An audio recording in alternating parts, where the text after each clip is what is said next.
बिस्मिल्लाहिर्रहमानिर्रहीम। अस्सलामु अलैकुम। मैं हूं ज़फ़रान राजपूत और आप देख रहे हैं ताज़ीम फूड चैनल। अल्लाह ताला के फ़ज़ल और रहमत और शुक्र के साथ आज की रेसिपी करते हैं शुरू। तो आज हम बनाने जा रहे हैं तड़का दाल। ये बहुत ही आसान और बहुत ही इजी रेसिपी है। आपने वीडियो को लास्ट तक देखना है, इसमें ज़रूरी पॉइंट होते हैं वो मिस हो जाते हैं। तो ये बिल्कुल आप इजीली इसको बना सकते हैं। अगर आपके घर में कुछ खाने को नहीं तो आप इसको झटाझट फटाफट 5 मिनट में रेडी कर सकते हैं। अगर आपके घर में मेहमान आ जाए, सॉरी मेहमानों को नहीं खिलाना, ये वरना दोबारा नहीं आएंगे।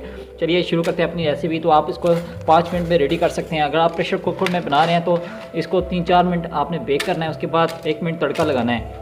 अगर आप पतीले में बना रहे हैं तो आपको ज़्यादा से ज़्यादा 7 मिनट लगेंगे। ये मैंने अभी दाल डाल दी उबलते हुए पानी में, 1 पाव मैंने दाल लिया है। जब भी हम दाल पकाते हैं ये ऊपर जाल सी बन जाती है, इसको हमने निकाल देना चाहिए। ये ध्यान रखना चाहिए पानी नहीं निकलना चाहिए। आधा किलो पानी डाला है। हाफ़ टी स्पून जाएगी हल्दी, half teaspoon red chilli, half teaspoon salt. तो ये मसाले डाल देने हैं। अभी इसको गलने देना है। जब तक ये गल जाती है आपने अच्छी तरह गलाना है। ये दाल टूटनी चाहिए। जब दाल टूट जाएगी तो अच्छी तरह बेक हो जाएगी।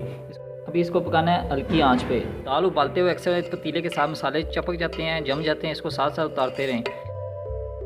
अल्हम्दुलिल्लाह हमारी दाल अच्छी तरह पक चुकी है, रेडी हो चुकी है। इस कंडीशन में लेके आनी है। दाल टूटनी चाहिए। अभी इसकी इतनी थिकनेस होनी चाहिए। दूसरी तरफ हमने लेना है फ्राई पैन, इसमें डालनी है 10-12 जी लहसुन के, 1 टीस्पून डालनी है मेथी। अभी इसको लहसुन को ब्राउन करना है। ये हमारा तड़का भी रेडी हो चुका है। जस्ट इसको 1 मिनट लगा है। इस कंडीशन में लेके आना है। अभी इसको करना है दाल में मिक्स।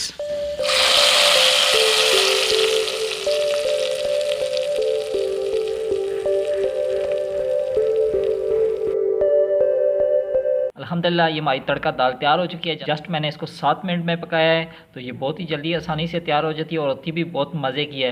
तो आप भी ज़रूर इसको ट्राई कीजिएगा। आपको मेरी रेसिपी कैसी लगी आपने कमेंट्स में लाजमी बताना है। इसी के साथ दीजिए ज़फ़रान राजपूत को इजाज़त। अपना बहुत सारा ख्याल रखिएगा और मुझे दुआ में याद रखिएगा। अल्लाह हाफ़िज़।